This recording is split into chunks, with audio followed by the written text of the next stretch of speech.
Welcome to this deep dive. It's designed for you, someone curious about understanding things a bit better, maybe a bit faster. And a special hello to everyone tuning in from Unfiltered Dose today. Great to have you all.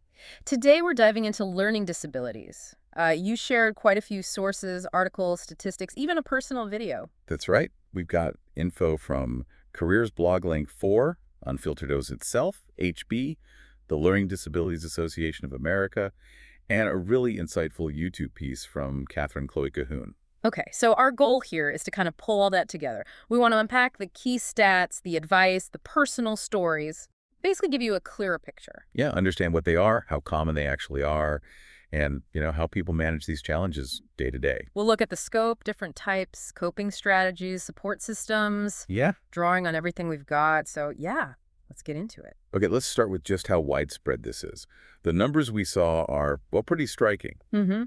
One figure suggests at least 1 in 59 children has one or more learning disabilities. Wow, 1 in 59.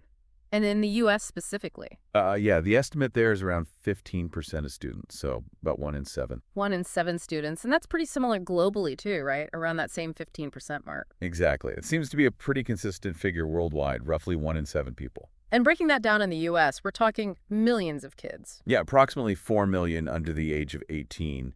And, one source highlighted that learning disabilities are actually the most common type of disability found in children. That's significant. And it's not just kids, obviously. Right. Across all ages in the U.S., the estimates range a bit, but somewhere between, say, 6 and 12 million people. That's like 5 to 10% of the whole population. There was also that point about boys being diagnosed more often than girls. A ratio of about 3 to 1. The sources don't really dig into why that is. Could be how it shows up, referral biases, other things, but it's definitely noted. Interesting. And we know millions get special ed services. I think it was 2.8 million back in 2021. Yes, but here's a really important point from the Learning Disabilities Association of America. They say while maybe 1 in 5 kids have learning and thinking differences, like ADHD or dyslexia, Okay. only about 8.25% of those students actually get identified in school and receive specialized support. So there's a huge gap there. A lot of kids are potentially slipping through the cracks, not getting the help they need. Precisely. And that gap can have some serious consequences down the line. Yeah, like the dropout rates. Exactly. Yeah. Students with learning disabilities dropping out of high school at nearly 3 times the rate of their peers. That's worrying. And it affects further education too, doesn't it? Fewer go on to 4-year colleges. Yeah, only about 16% enroll in those programs. And then employment. Lower rates there, too. Around 46% of adults with learning disabilities are employed. Wow. There was also that mention about the potential link between unaddressed learning disabilities and the school-to-prison pipeline. That sounds pretty serious. It is. The sources don't detail the exact connection, but you can imagine how school struggles, frustration, maybe behavioral issues could, unfortunately, lead some down that path. Which really highlights why understanding the types of learning disabilities is so crucial. It's not just one thing. Absolutely. Knowing the specifics helps tailor the support. So dyslexia is the big one, right? Yeah, most common, affecting about 10% of people overall, and a huge chunk of students with identified LDs, like 80%. That's right. And Catherine Chloe Cahoon's video really brought that to life, didn't it? Talking about reversing letters, green eggs and ham. Oh, yeah, that was powerful. And the impact on her confidence. It's about reading, decoding words, processing sounds, phonological processing, they call it. Exactly. Her story makes those stats feel very human. So beyond dyslexia, what else? Dyscalculia. Right. That's difficulties with math, numbers. Affects maybe 2 to 8% of school-aged kids. And dysgraphia, that's writing. Yep. Writing skills, handwriting, spelling, organizing thoughts on paper. Estimated at 7 to 15% of school kids. And often these things don't exist in isolation, right? There's overlap with other conditions. Very common. ADHD is a big one. Studies suggest 30 to 50% of kids with ADHD also have a learning disability. Okay. Then there's auditory processing disorder, APD. Affects maybe 2 to 7% of kids. That's difficulty processing sounds, even with normal hearing. Like struggling to understand speech in a noisy room. So it's a whole range of challenges hitting those core skills, reading, writing, math.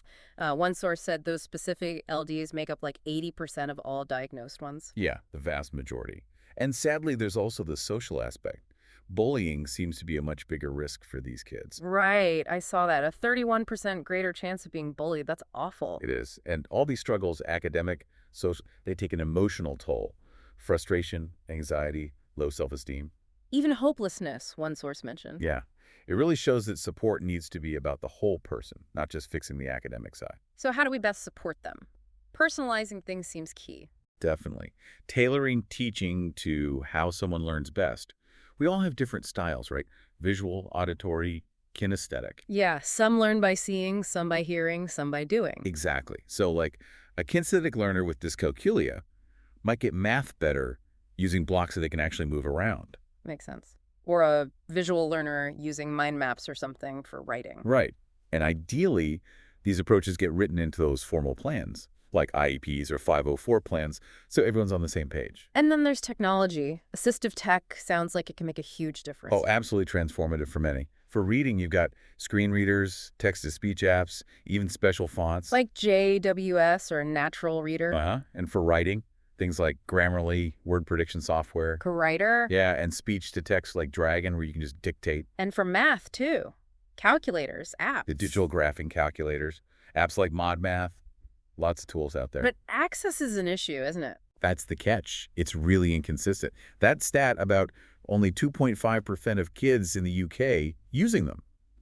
Well, it shows there's a long way to go in making these tools available everywhere. So families and schools really need to push for access. They do. And it's about teaching kids how to use these tools effectively to become more independent, not dependent. Good point. Okay, so beyond the academics and tech, there's the emotional side we mentioned. Building resilience. Hugely important. Developing those stress-hardy traits, as one article called it. Like recognizing triggers, finding coping strategies. Yeah, maybe counseling, learning to reframe challenges, being proactive. Catherine Clocahoon mentioned her friend Kyle's encouragement. Right, how much that helped counter her negative self-image. Exactly. Focusing on strengths, celebrating small wins, that's so vital for self-esteem, especially when school feels like a constant struggle. Finding enjoyable things outside of academics too, maybe? Yes, definitely. Balance is important. And what about those executive function skills? Organization, planning. Crucial. Things like teaching, active reading, previewing, annotating. Using graphic organizers. Venn diagrams, concept maps. Right. And systems for organization planners, reminders, breaking down big tasks into smaller steps. That helps manage overwhelm. Catherine Clocahoon's sociology professor sounded amazing, letting her write in the margins. Such a simple, effective accommodation, and his advice was so spot on. Yeah, you're never going to fix this. You can learn to adapt better. And don't try to hide it. Powerful stuff. Acceptance and proactive coping. Which leads us right into advocacy, really. Absolutely. Kids learning to speak up for themselves, self-advocacy, and parents advocating for their kids. Essential for getting those supports, like IEPs and 504 plans. Knowing your rights under laws like IDEA and Section 504 is key. And catching things early makes a big difference, doesn't it? Huge. Early identification and intervention. Little things like trouble rhyming in kindergarten or really messy handwriting that doesn't improve. Those can be warning signs. We're worth looking into. Definitely. And don't forget community resources associations, support groups, specialized tutors. Like the Learning Disabilities Association of America, the LDA. Exactly. They offer tons of resources and advocate for that 1 in 5. And this whole shift towards strengths-based approaches, recognizing the creativity, the problem-solving skills people develop because of their challenges. That's advocacy, too. It reframes the whole conversation. It's also important to remember this doesn't just end after school. No, it persists into adulthood. Affects maybe 4 to 6% of adults. Challenges can continue in college, work. Lower completion rates, lower employment rates sometimes. Yeah. And prevalence numbers can look different in different countries, depending on their systems and how they diagnose. But the core point remains. It's not about intelligence. Absolutely not. That's a critical misunderstanding. And that statistic about higher prevalence in prisons, it really drives home the need for early support, doesn't it? It really does. It highlights the potential societal costs of not intervening effectively. Lack of awareness, lack of understanding. These are major barriers. Which is where ideas like neurodiversity come in, right? Yeah. Valuing different ways of thinking. Precisely. Recognizing brain differences as just that, differences, not deficits. It's about valuing the diversity of the human brain. The LDA materials also stressed the need for ongoing advocacy, didn't they? Because even with good policies, implementation can be uneven. Yeah, resources vary, school systems differ. Yeah. It can lead to inequities in the support kids actually receive on the ground. Okay, so wrapping this up, it's clear learning disabilities are common, affecting millions. They bring real challenges. But they also really highlight how crucial understanding, personalized support, and just sheer individual resilience are. Absolutely.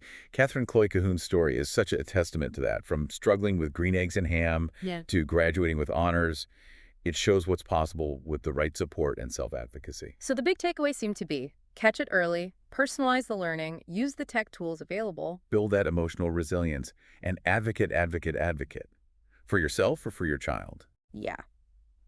We really hope this deep dive has given you some useful insights, maybe a few aha moments. And especially for our listeners from Unfiltered Dose, thanks for joining us on this. We hope it was valuable. Yeah, definitely think about those bigger picture things, the systemic barriers, how we create genuinely inclusive spaces for everyone. So what questions does this raise for you now? How can we, as a society, do better in supporting everyone with learning disabilities? It's definitely just the start of a much bigger conversation.